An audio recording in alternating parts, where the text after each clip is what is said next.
Hey everybody, Dennis here. Today we're going to work on my 2000 Chevy Silverado. We're going to be installing a trailer brake controller. This one is a proportional brake controller. I'll explain the difference between the two in a minute. I also picked up some wires, some butt connectors, and a 7-pin RV plug. I already had this 7 to 4. And I also picked up this little sub harness that will plug the trailer brake controller into the factory wiring.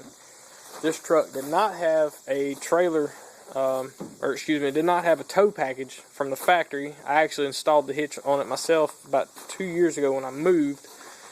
And it's actually pretty easy to add one of these on here. The only thing that I have to do, the difference between the ones with the tow package and without the tow package is the ones with the tow package already had the auxiliary wire and already had the trailer brake wire run to the 7-pin. This one does not. All it has is the stop, tail, and turn signals. So I have to run 2 wires from the junction block back. Good news is it was already partially pre-wired from the factory. From the junction block inside, it goes through the firewall and out to the power box, relay box, whatever you want to call it. And from there, I have to run what I have to run.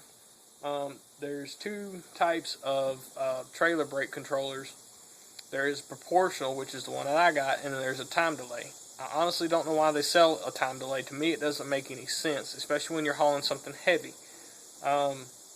When you're hauling around a 4,000-pound tractor, you know, an 800 to 1,000-pound bush hog, and pulling a trailer that already weighs 800 plus pounds, you're going to want, you know, a trailer brake. The time delay has a preset amount of force that it's going to apply, and you can adjust that yourself, but that's all it's going to do, and it takes a certain amount of time for it to reach its full braking power. And after that, it's not going to apply any more, and it's not going to apply any less until you take your foot off the brake. The downside to that is you're either going to wear out the brakes on the trailer fast or on the truck, because they're not going to be evenly braking.